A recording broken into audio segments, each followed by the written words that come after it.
It's always funny to see theists ask why we need any evidence before we believe in their ridiculous imaginary friends. Now, the bigger question is, why don't they? Why do they not care if the crazy things they believe are actually true, other than the emotional comfort these lies provide? But let's go look at another video that tells us just to believe and not think. No thanks. Someone has to think around here, and it might as well be me.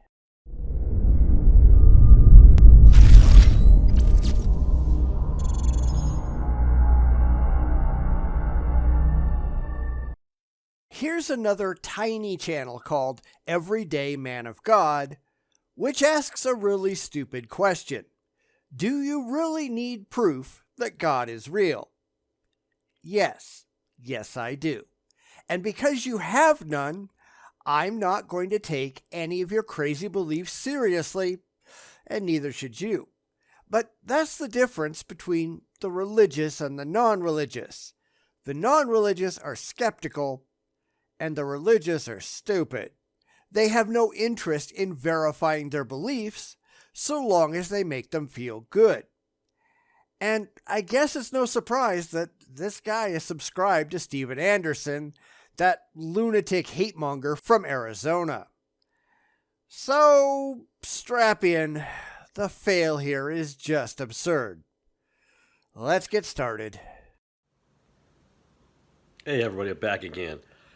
I want to make a video quickly about those who need proof that God is real.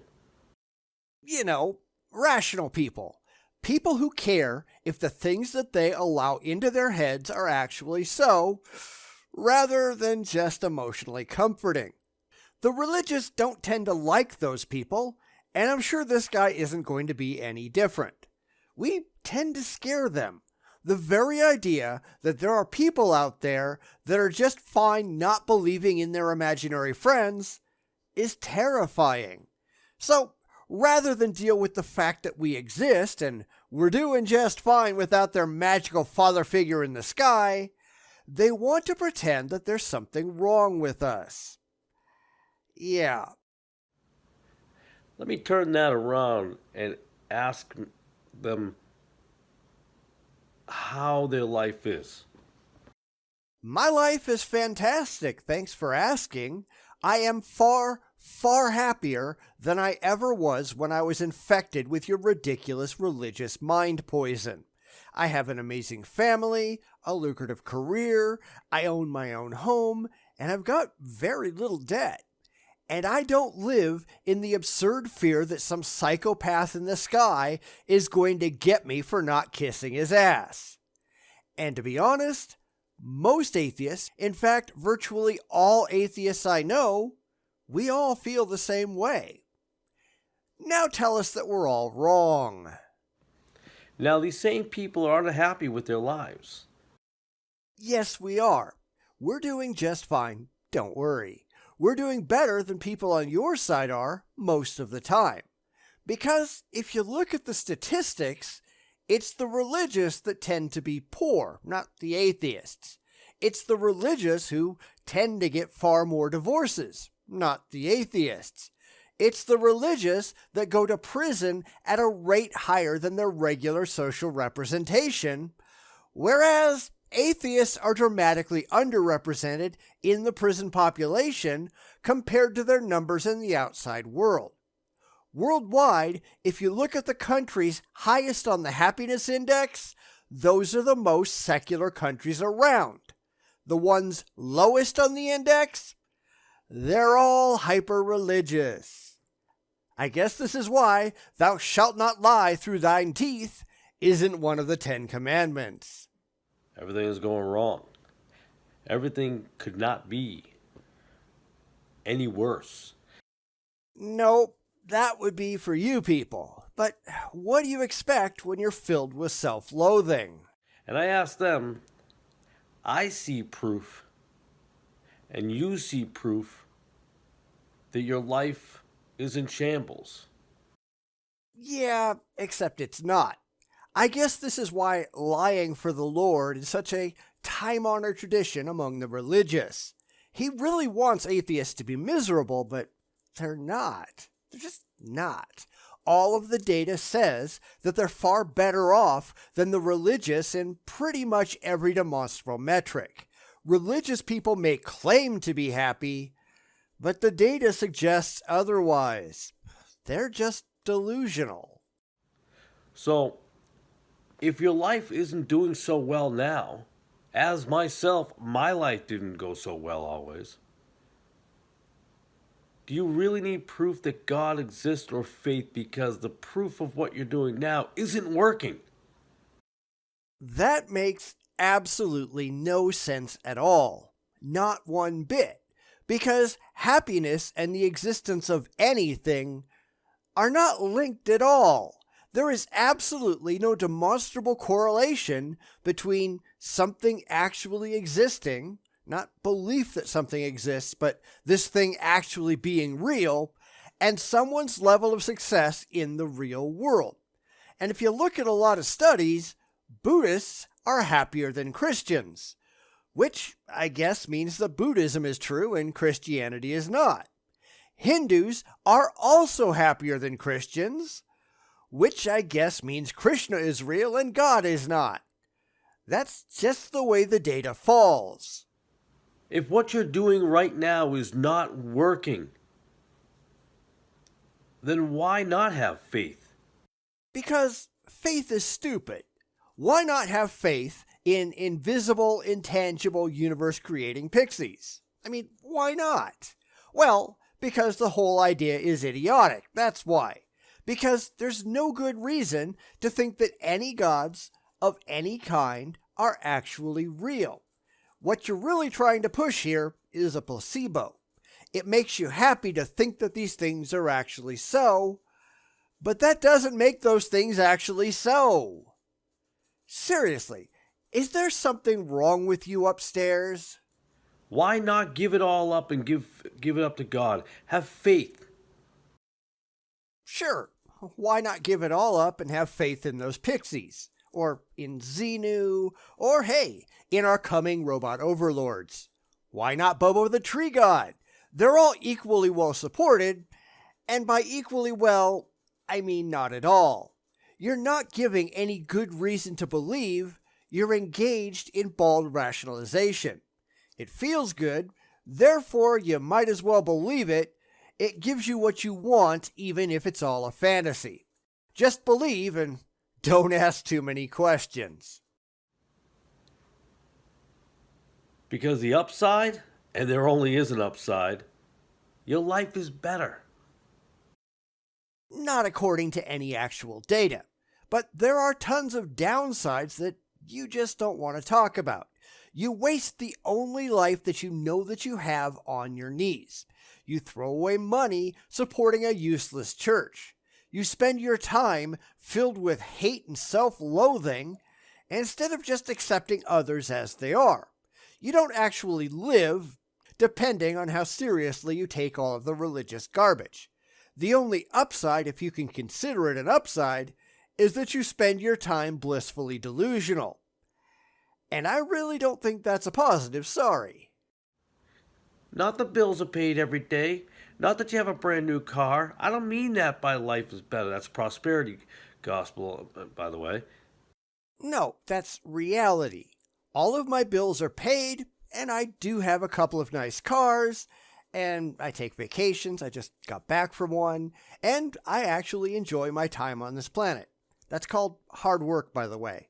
I'm just not shackling my mind with your religious poison.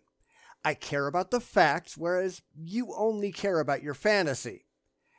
And frankly, I don't think that's better. But your soul is better. Your heart is better. Your view on life is better. When you wake up, you don't feel as pressured. I'm not pressured at all. Now, go ask a lot of Christians if they feel that God is judging them for their sins on a daily basis. It's why a lot of Christian sects push confessions and penance and feeling terrible over non-existent sins. You know, because you're inherently sinful creatures that deserve only eternal damnation, but hey, if you kiss the ass of your imaginary friend enough, you just might go to heaven. Seriously, have you read your Bible? Yes, God provides. Yeah, tell that to the starving Christians in third world countries around the world. God really isn't doing a very good job at providing. You want to know who does? People. People send them food. It isn't God, it's us. And I do think He provides with money. I think the smallest amounts. I think He provides in so many little ways that they become a big collage of things. And He finds your car keys, which I guess is always handy. But the one thing He doesn't do is actually prove that He provides anything. It's all just mindless assertion. Oh, I got into a car accident and God saved me. Never mind the paramedics and other rescue workers. Never mind the doctors and nurses and modern medical technology. Yeah, it was all God. You know, it looks suspiciously like God doesn't do a damn thing, and man does it all. Funny that. So take a look at what's going on in your life right now and ask yourself, can my life be better? And if you're already asking that question, the answer is yes, that your life can be better. Sure, I suppose I could have $1 billion in the bank, and I could, in theory, be driving a Mercedes-Benz Maybach Accelero, which is the most expensive road car in the world at $8 million a pop. But that's not really better. It's more expensive, and I really don't care about that. Everything I need to have a healthy, happy, satisfied life, I've got. And while I don't want to turn this into a dick-waving contest, I've probably got more than you do. I'm probably happier than you are. I'm certainly better educated, and I have a superior mind. So, yeah, forgive me if I don't believe you. If you're willing to gamble on a lottery ticket and you're willing to take that kind of risk and take that kind of chance, then why not on the Bible? Well, I'm not stupid enough to play the lottery, sorry. And yeah, I've read the Bible. That's why not the Bible. The Bible is garbage. Why not take that chance? Hey, why not the Enuma Elish, or the Quran, or the Vedas, or hey, why not the Gospel of the Flying Spaghetti Monster? Why the Bible? Oh, right, because you like it, not because it's demonstrably better than any of the others. Sure, whatever you say. Because that, my friend, is a chance that is one heck of a jackpot. I'm going to tell you that right now. That's a jackpot worth winning. That is an awesome, awesome thing. Funny how every religion out there says the same thing about their own holy book, isn't it? Look how great we are! Then you look at what you're doing and you figure out just how disgusting that book and that religion actually are. So, no thanks. Been there, done that, had the t-shirt, and I've got better things to do with my life. Think about that. I have. That's why I reject your beliefs. Maybe you should think about it. Not believe, not feel. Think. Give your brain something to do. It's currently dying of loneliness. Have faith. What have you got to lose? Oh, how about every ounce of intellectual credibility and integrity that I have? The only life I know I actually have. Tons of money and tons of time. The real question is, what do I have to gain? Demonstrably gain. Not faith, not claims. What can you prove that I get out of it that I can't get without it? And I bet you have no answer to that. Thank you for your time. I appreciate it. God bless. Have an awesome night. Yeah, sure. Nanu, may the force be with you too. This is why it's such a shame that the religious lack the capacity to step back and rationally examine what they're saying, because if they could, they'd be ashamed of themselves. You can replace God in the Bible with any deity and any book, and it makes every bit as much intellectual sense as what they're saying. This is what happens when you care only about feelings and not at all about facts. So, yes, I need evidence for the existence of any deity, and so far, you people have done a piss-poor job of providing any. Why? Because there is none. Because there's no reason to take any of your crazy beliefs seriously at all. You're wrong about pretty much everything. But, yeah, you're religious, so that's hardly a surprise. Why don't you come back when you have evidence and maybe we'll talk? Because until then, you've got absolutely nothing any rational person is going to want to hear. It's all just stupid and pathetic.